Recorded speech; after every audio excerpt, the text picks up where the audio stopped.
আমাদের রাষ্ট্র নিয়ে প্রতিবেশী রাষ্ট্র ভারত যে চিলিমিলি খেলা শুরু করেছে, আমরা বাংলাদেশের সনাতনী সমাজ আজকে স্পষ্ট ভাষায় তাদের এই অবৈধ আমাদের এই সরকারি হাই কমিশন তারা যেভাবে ভাঙচুর করেছে, আমাদের পতাকা যেভাবে তারা টেনে হেঁচড়ে করে ছিঁড়েছে, তারা যেভাবে আমাদের পতাকায় অঙ্গি সংযোগ করেছে, আমরা সনাতনী সমাজ, আমরা হিন্দু সমাজ, বাংলাদেশের সনাতনী সমাজ, বাংলাদেশের হিন্দু সমাজ, আমরা ভারতীয় এই সন্ত্রাসী কর্মকাণ্ডের আমরা তীব্র নিন্দা জানাই। আওয়ামী লীগ সরকারের পতনের পর থেকে এই দেশে একটি সাম্প্রদায়িক দাঙ্গা বাঁধানোর জন্য আমাদের পার্শ্ববর্তী দেশ ভারত লেগে পড়ে উঠেছে। এই ব্যাপারে আমাদের সাবধান থাকতে হবে। সংখ্যালঘুদের উপর অত্যাচার হয়েছে বিগত আওয়ামী লীগ আমল থেকে। 2008 সালের নির্বাচনের পর থেকে 2024 সাল পর্যন্ত যে আক্রমণ হয়েছে সংখ্যালঘুদের উপর, হিন্দুদের উপর, সনাতনী সংঘের উপর, তার ইতিহাস আপনারা সবারই জানা। বিগত 21 ইংরাজিতে কুমিল্লায় দুর্গা পূজার সময় কারা হামলা করেছিল? এই আওয়ামী লীগ হামলা করেছিল দুর্গা পূজায়। আওয়ামী লীগ হামলা করেছিল রামুর বৌদ্ধ বিহারে। আওয়ামী লীগ হামলা করেছিল বাংলাদেশের বিভিন্ন ধর্মীয় জায়গায়।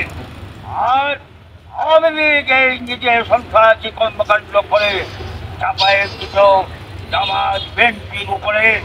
আমরা তখন হাসতাম, কিন্তু আমাদের মুখে কথা বলার তখন অধিকার কেড়ে নিয়েছিল শেখ হাসিনা সরকার।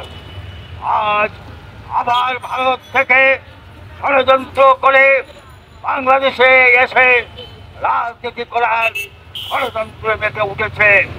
আজ এই মানববন্ধন অনুষ্ঠানে আমাদেরকে অঙ্গীকার করতে হবে, শেখ হাসিনার এই যে ষড়যন্ত্র আমরা ভেঙে চুরমার করে দেব। আমি স্পষ্ট ভাষায় বলতে চাই, আমরা এই দেশেই জন্মগ্রহণ করেছি। আমরা এই দেশের বাইরের কেউ নই, আমরা সংখ্যা গোষ্ঠী নই, আমরা এই দেশেরই নাগরিক। এই দেশ আমাদের হৃদয়ে আছে। আমরা এই দেশের পতাকাকে অবমাননা করেছে যারা ভারতের ত্রিপুরায়, আমরা তার তীব্র নিন্দা ও প্রতিবাদ জানাই। আমরা বাংলাদেশের নাগরিক, আমাদেরকে এইটাই মনে রাখতে হবে, দেশের শান্তি লগ্নে যদি কোনো ধরনের ভারতের আগ্রাসন ভূমিকা আসে, আমরা একত্রে হিন্দু মুসলমান ভাইরা একত্রে যুদ্ধ করতে ভয় পাবো না। আমরা সবাই একত্র থাকলে ভারত যতই বড়ই রাষ্ট্র হোক না কেন আমাদেরকে প্রতিহত করতে পারবে না। আমরা পরাজিত সৈনিক নই। বাংলাদেশ পাকিস্তানের বিরুদ্ধেও হিন্দু মুসলমান এক হয়ে যুদ্ধ করে এই দেশ স্বাধীন করেছিল। আজ আমরা এই মানববন্ধন থেকে আমি ভারতের পররাষ্ট্রমন্ত্রীকে স্পষ্ট ভাষায় জানিয়ে দিতে চাই, আমাদের বাংলাদেশের মানচিত্র কোনো ভেসে আসেনি। আমরা যুদ্ধ করে স্বাধীন করেই বাংলাদেশের পতাকাকে বিশ্ব মানচিত্রে এনেছি। তাই আমাদের পতাকাকে কেউ যদি অবমাননা করে তার প্রতিবাদে বাংলাদেশ উত্তাল হবে। এখানে কোনো হিন্দু মুসলমান থাকবে না, তখন থাকবে একটি দেশ, সেটা হলো বাংলাদেশ।